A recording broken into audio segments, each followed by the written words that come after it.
All eyes were glued on him. As he stood up that morning, expectation was written on most faces. After all, he was one of them, their homegrown boy, and word had been going around about him. His rough, callous fingers, skilled in wood and stone cutting, unrolled the scroll. With a local Galilean drawl, he began to read a familiar portion of Scripture. This would be a good Sabbath, comfortable like an old pair of shoes. The Spirit of the Lord is on me, because he has anointed me to proclaim good news to the poor.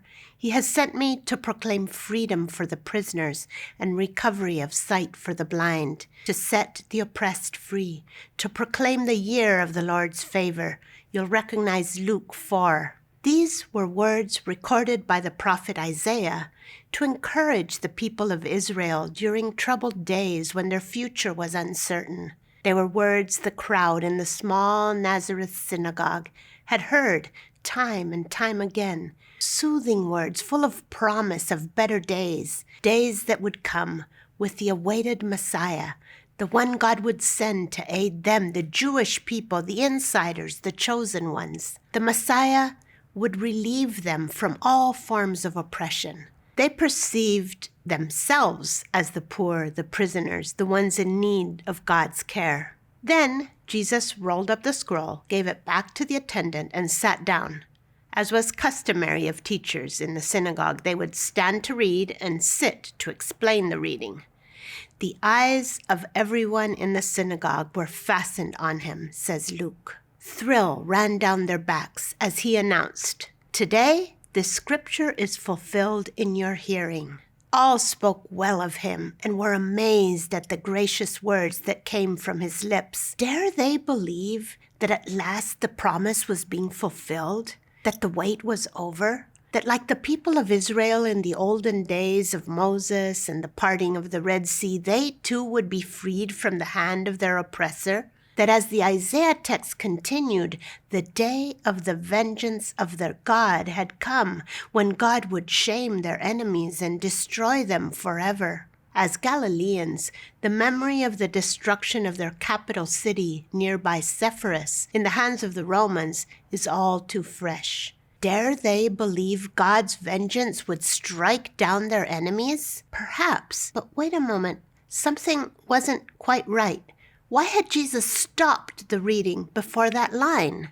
God's favor was obviously for them, the descendants of Abraham, and surely those pagan Romans, as the Egyptians, the Babylonians, and the Syrians of old, deserved God's vengeance. Why had Jesus not read that part of the text about God's vengeance on the other nations when he cited Isaiah 61? Several start shifting on their rock seating. The day is beginning to feel less comfortable.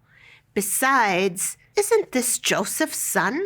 What authority does he have to cut the reading short? He's misusing scripture. What are his intentions in doing so? Who does he think he is, after all? As if he had heard their thoughts, Jesus said to them, "Surely you will quote this proverb to me. 'Physician, heal yourself.' And you will tell me, 'Do here in your hometown what we have heard that you did in Capernaum.' Truly I tell you, prophets are not accepted in their hometowns," says Luke 4:23 and 24. Prophets? Jeshua ben Joseph a prophet? But he's the local carpenter's son. This is not only uncomfortable, this is becoming intolerable. But Jesus is not over. I assure you that there were many widows in Israel in Elijah's time, when there was a severe famine throughout the land. Yet Elijah was not sent to any one of them, but to a widow in Zarephath in the region of Sidon. What is he driving at? A widow? A foreigner? A pagan woman who does not belong to the people of Israel? Where is Jesus going with this? And there were many in Israel with leprosy in the time of Elisha the prophet. Yet not one of them was cleansed, only Naaman the Syrian. Too far. He's going too far. Syrians were longtime enemies of the Jewish people. The Israelites had suffered at their hands. How dare this pseudo-teacher betray his people in such a way, siding as he does with the pagan outsiders? How dare he so emphasize God's concern for others? God's care was for them, for the chosen people. They are the object of God's favor. All the people in the synagogue were furious when they heard this. Jesus' teaching was outright unacceptable. Proof enough that he was no Messiah. No way could he be the one sent by God to save God's people. From comfort and admiration, the people in the synagogue moved to hot anger. Tempers flared. They got up, drove him out of town, and took him to the brow of the hill on which the town was built in order to throw him off the cliff, says Luke. This was not uncommon. Although under Roman law the Jewish people were not allowed to execute people, they often did take matters in their own hands and punish people for their misdeeds by flinging them over the cliff and hurling rocks at them. But he walked through the crowd and went on his way. His time had obviously not come, so somehow he managed to avoid them. And Luke finishes this section saying, "Then he went down to Capernaum."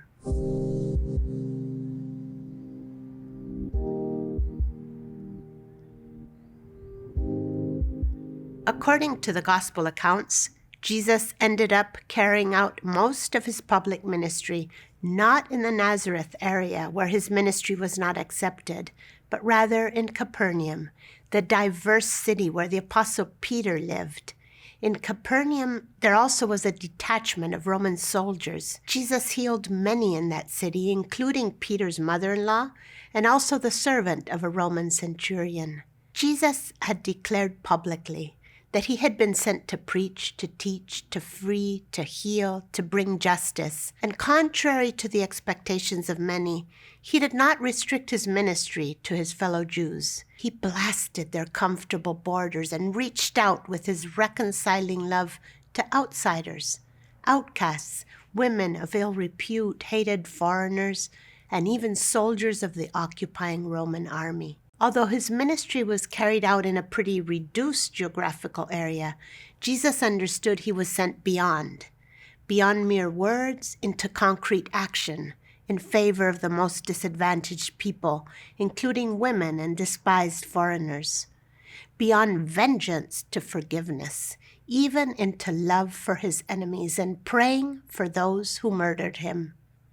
Beyond mercy into justice, not merely placing band-aids to cover ugly wounds, but addressing the roots of those wounds. Beyond the narrow confines of his ethnic, cultural, and social circle into the broader world. Beyond comfort and security into painful incarnation to the point of shameful death in order to reconcile men and women with our Creator, with one another, and with the rest of creation. Because he knew he was sent beyond, as an envoy of God's gracious reign that transcends all petty human borders, exclusions, and prejudices.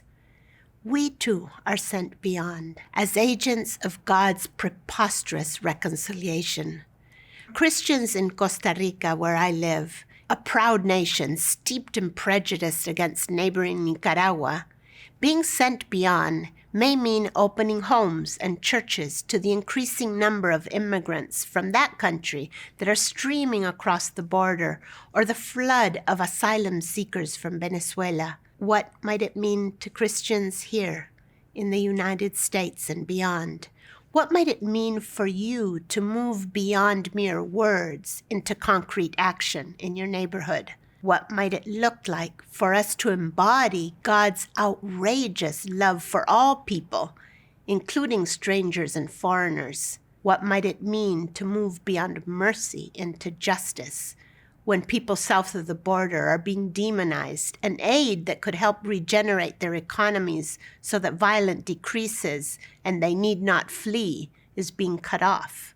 What might it mean when the lives and legal status of people brought as children to this country are in limbo? What might it mean to move beyond the narrow confines of the prevailing ethnic, cultural, and social circle in relation to the many refugees and migrants for whom jobs are not being made available? What might it mean to move beyond comfort and security into painful incarnation for the sake of God's reconciling purposes here, now?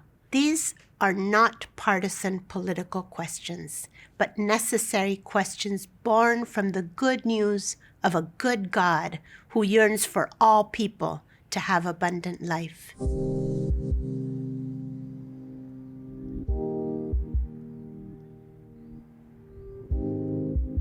You see, the lie we're supposed to live by in the current globalized consumer society, which is steadily consuming all of creation, including our very imagination, is that things as they are, current reality, the status quo, is all we can expect. What is, and that is the end of the story. The good news of creation, the good news of Jesus' infuriating inclusion, is that it is not so. What we see is not the end of the story. Another story is being told. It has been told since the beginning. Another world is possible, not because of human savvy, foreign aid, enlightened philosophy, scientific discovery, although these all make their contribution. Another world is possible because God's reign has already broken into history and into every space of creation. That is good news that impacts every last dimension of our personal and social lives. We need not be bound by what is. We are free to live according to what ought to be.